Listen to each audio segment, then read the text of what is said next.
नमस्कार दोस्तों, आज हम आपके लिए एक ऐसी कहानी लेकर आए हैं जो आपके रोंगटे खड़े कर देंगे। शहर की भाग दौड़ भरी गलियों के बीच एक छोटी सी मिठाई की दुकान थी जिसका नाम था रामू काका की मिठाई की दुकान। धूल भरी हवा में भी वहां ताजा जलेबी और समोसों की महक हमेशा तैरती रहती थी। इस दुकान के मालिक रामू काका एक बूढ़े और भले आदमी थे जिनके लिए मिठाई बेचना सिर्फ एक व्यापार नहीं बल्कि जीवन जीने का तरीका था। लेकिन आज इस दुकान की कमान एक युवा तेज तर्रार महिला ने संभाल रखी थी, प्रिया। प्रिया कोई साधारण दुकानदार नहीं थी बल्कि वह इस शहर की नई एसडीएम सब डिविजनल मजिस्ट्रेट थी। अपने पद पर रहते हुए भी उसे कागजों और फाइलों के पीछे बैठकर लोगों की समस्याओं को समझना अधूरा लगता था। इसीलिए उसने अक्सर सादे कपड़ों में रहकर बाजार का जायजा लेने का फैसला किया था। रामू काका के साथ उसका रिश्ता पुराना था। वे उसके पिता के दोस्त थे और प्रिया उन्हें अपने परिवार का हिस्सा मानती थी। प्रिया ने दुकान चलाते हुए शहर के असली रंग देखे। यहाँ मेहनती दुकानदार थे जो रोज थोड़ी कमाई कर अपने परिवार का पेट भरते थे। लेकिन इन सब के ऊपर एक काला साया मंडराता था, दरोगा राजेश का। राजेश एक अहंकारी और भ्रष्टाचार पुलिस अधिकारी था जो अपनी वर्दी की आड़ में दुकानदारों से हफ्ता अवैध वसूली वसूलता था। उसके डर से कोई भी उसके खिलाफ आवाज उठाने की हिम्मत नहीं करता था। सभी चुपचाप उसे पैसे दे देते, यह जानते हुए भी कि यह गलत है। प्रिया यह सब देख रही थी और उसके अंदर का एसडीएम इस अन्याय को बर्दाश्त नहीं कर पा रही थी। वह सही मौके का इंतजार कर रही थी। तो दोस्तों, ये कहानी आप कहां से देख रहे हैं? आप नीचे कमेंट में जरूर लिखें और वीडियो को लाइक करें और चैनल को सब्सक्राइब करना बिल्कुल मत भूलिए, क्योंकि आपकी एक प्रतिक्रिया हमें ऐसी और प्रेरणादायक कहानियां लाने की ताकत देती। तो दोस्तों, वह मौका जल्द ही आ गया। एक दोपहर जब दुकान में ग्राहकों की भीड़ थी, तभी एक काली जीप दुकान के सामने आकर रुकी। जीप से दरोगा राजेश अपने 2 सिपाहियों के साथ उतरा। उसके चेहरे पर वही चिर परिचित अहंकार था। उसने सीधे रामू काका को आवाज दी, ओ रामू, कहां है तेरा हफ्ते का हिसाब करना बाकी है। रामू काका डर के मारे कांप गए। दरोगा साहब, इस महीने धंधा कुछ खास नहीं रहा है। फिर दरोगा साहब बोले, तेरा धंधा खास हो या ना हो, मेरा हिस्सा तो वही रहेगा।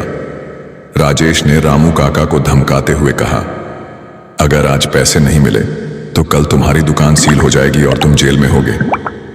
यह सुनते ही प्रिया आगे आई। उसके चेहरे पर कोई डर नहीं था बल्कि एक शांत दृढ़ता थी। उसने विनम्रता से कहा, दरोगा जी, आप यह गलत कर रहे हैं। इस तरह किसी को डराना और पैसे वसूलना कानूनी तौर पर जुर्म है। राजेश ने उसे ऊपर से नीचे तक देखा और एक ठंडी व्यंग्यात्मक हंसी हंसा। ओए, कौन है तू? दुकानदार है तो दुकानदार बन, हमें कानून मत सिखा, यहां के कानून हम हैं। उसने प्रिया को हल्के से धकेलने की कोशिश की जैसे वह एक मामूली चीज हो। प्रिया ने अपना संतुलन बनाए रखा और उसकी आंखों में आंखें डालकर बोली, मैं आपको आखिरी बार कह रही हूं, यहां से चले जाइए, वरना क्या? राजेश ने उसकी बात काट दी। अरे, क्या कर लेगी तू? एक मामूली सी औरत होकर मुझ जैसे दरोगा को धमकी दे रही है। इस समय तक बाजार के कई लोग वहां जमा हो चुके थे।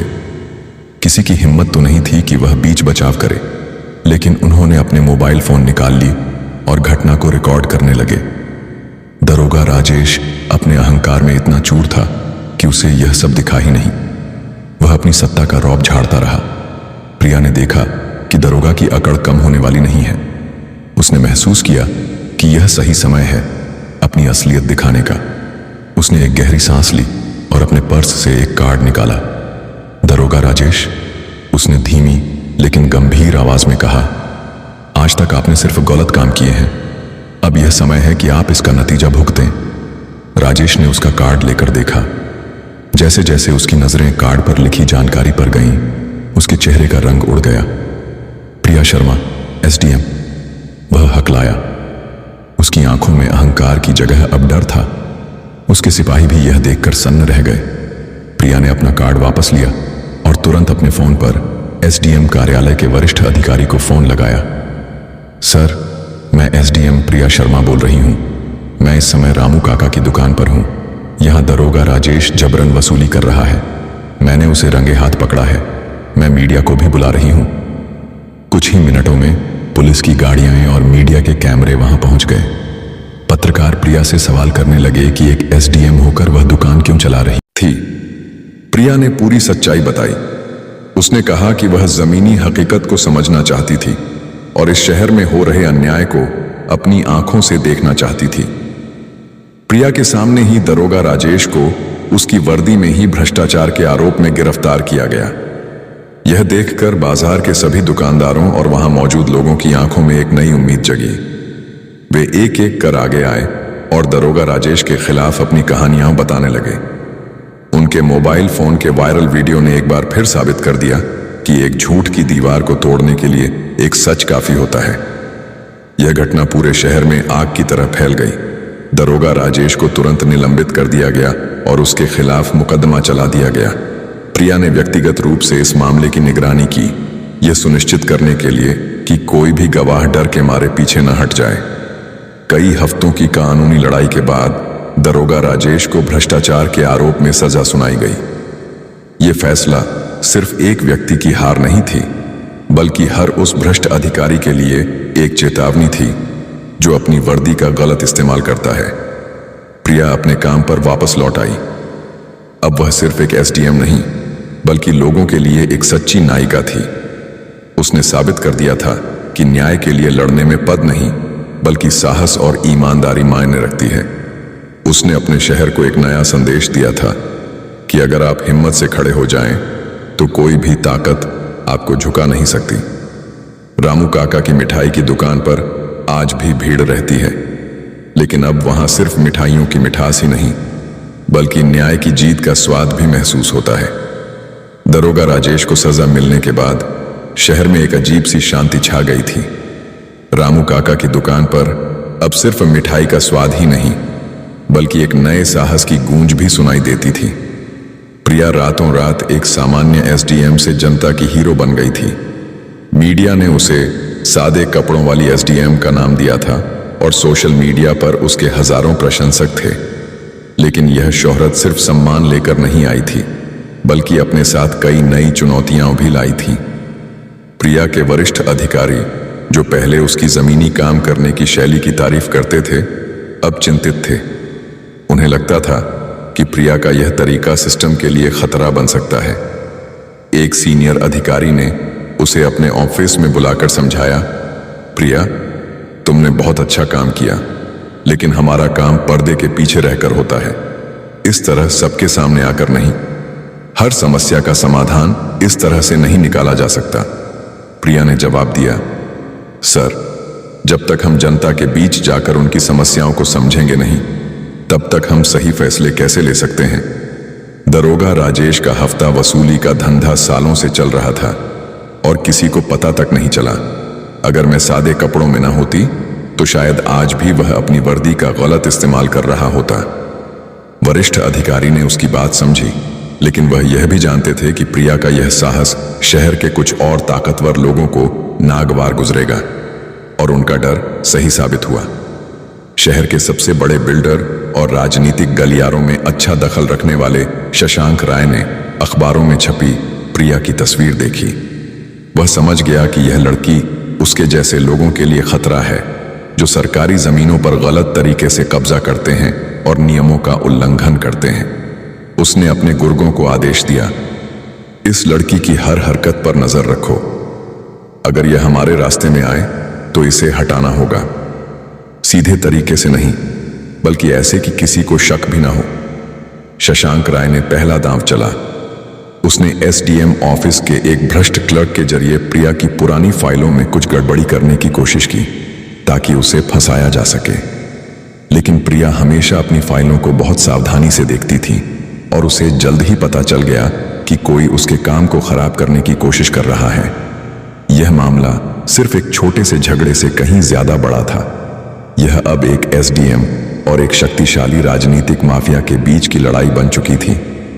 प्रिया समझ चुकी थी कि यह लड़ाई सिर्फ कानूनी नहीं होगी, यह एक ऐसी जंग थी जिसमें उसे अपनी ईमानदारी, बुद्धिमत्ता और जनता के विश्वास का सहारा लेना होगा। उसने रामू काका को बुलाकर कहा, काका, मेरी कहानी यहीं खत्म नहीं हुई है, अब तो असली संघर्ष शुरू हुआ है। रामू काका ने उसके सिर पर हाथ फेरा और कहा, मुझे तुम पर पूरा भरोसा है बेटी। जो सच्चाई की राह पर चलता है उसे कभी हार नहीं मिलती। प्रिया ने अपने ऑफिस में बैठकर अपनी अगली रणनीति बनानी शुरू कर दी। उसने तय किया कि वह शशांक राय का सामना नहीं करेगी, बल्कि उसी तरह सादे लिबास में उसके काले कारोबार की तह तक जाएगी।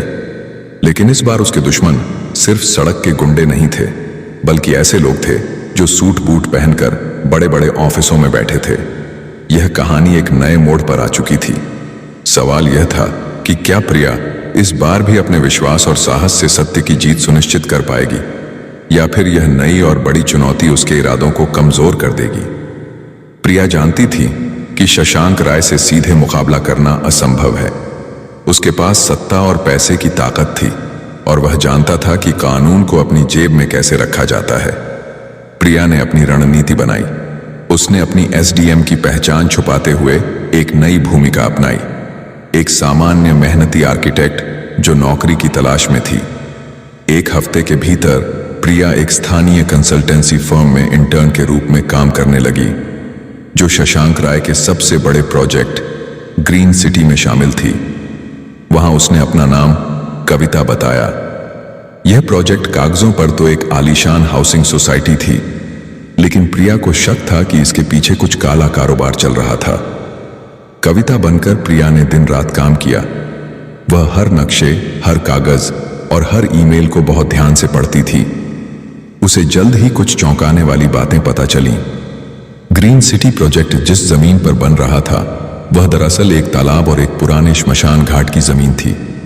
फाइल में उस जमीन को बंजर और अनुपयोगी दिखाया गया था, लेकिन असल में वहां बहुत से पेड़ थे और गांव के लोग उसका इस्तेमाल करते थे।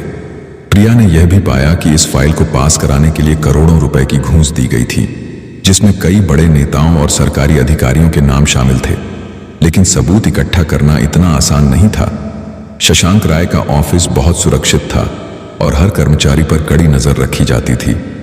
प्रिया को सबसे बड़ा खतरा शशांक राय के सबसे भरोसेमंद मैनेजर विक्रम से था।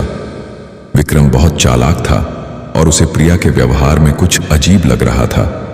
एक दिन उसने प्रिया को देर रात ऑफिस में कागजों की जांच करते हुए देख लिया। कविता, तुम इतनी रात को यहां क्या कर रही हो? विक्रम ने शांत आवाज में पूछा। प्रिया का दिल धड़कने लगा। उसने तुरंत खुद को संभाला और कहा, मैं बस एक मुश्किल डिजाइन पर काम कर रही थी, टाइम का पता ही नहीं चला। विक्रम ने शक की नजर से उसे देखा, लेकिन कुछ कहा नहीं। ठीक है, लेकिन ध्यान रखना, ऑफिस में इतनी रात को रुकना सुरक्षित नहीं है। वह चला गया, लेकिन प्रिया जानती थी कि वह अब शक के घेरे में आ चुकी थी। उसे जल्द से जल्द सबूत इकट्ठा कर वहां से निकलना होगा। अगले दिन प्रिया ने एक बहुत बड़ा खतरा उठाया। उसने शशांक राय की निजी अलमारी से कुछ संवेदनशील दस्तावेजों को कॉपी करने की योजना बनाई। वह जानती थी कि यह उसका आखिरी मौका है। रात को जब सभी चले गए थे, वह धीरे से शशांक राय के केबिन में गई। उसका दिल तेजी से धड़क रहा था। उसने अलमारी का ताला तोड़ा और जरूरी दस्तावेजों को अपने कैमरे में रिकॉर्ड किया। जैसे ही वह यह सब कर रही थी, उसने बाहर से दरवाजा खुलने की आवाज सुनी। कोई अंदर आ रहा था। उसके पास भागने का समय नहीं था। वह तुरंत एक बड़ी अलमारी के पीछे छिप गई। दरवाजा खुला और अंदर आने वाला कोई और नहीं बल्कि विक्रम था। उसने मेज पर प्रिया का पर्स और एक अधूरी फाइल देखी। वह समझ गया कि प्रिया वापस आई है। विक्रम ने केबिन के चारों ओर देखा, लेकिन उसे कोई नहीं दिखा। वह धीरे धीरे प्रिया की ओर बढ़ा, जहां वह छिपी थी। यह कहानी एक ऐसे मोड़ पर आ चुकी थी जहां प्रिया की सारी मेहनत और उसका भविष्य दांव पर था। क्या विक्रम उसे पकड़ लेगा या वह आखिरी पल में बच निकलेगी? और क्या वह उस सबूत का इस्तेमाल करके शशांक राय जैसे शक्तिशाली इंसान को बेनकाब कर पाएगी? यह लड़ाई अब जमीन पर नहीं, बल्कि अंधेरे और विश्वासघात के बीच लड़ी जा रही थी। विक्रम धीरे धीरे अलमारी की ओर बढ़ा, जहां प्रिया छिपी थी। उसके कदमों में एक अजीब सी सतर्कता थी। प्रिया ने आंखें बंद कर लीं, यह सोचकर कि अब सब खत्म हो गया है। तभी विक्रम ने दबी हुई आवाज में कहा, बाहर आ जाओ। मैं तुम्हें कोई नुकसान नहीं पहुंचाऊंगा। तो दोस्तों, अगर आपको यह कहानी प्रेरणादायक लगी हो तो कमेंट में जय हिंद जरूर लिखें। वीडियो को लाइक करें और चैनल को सब्सक्राइब करना बिल्कुल मत भूलिए, क्योंकि आपकी एक प्रतिक्रिया हमें ऐसी और प्रेरणादायक कहानियां लाने की ताकत देती है। धन्यवाद।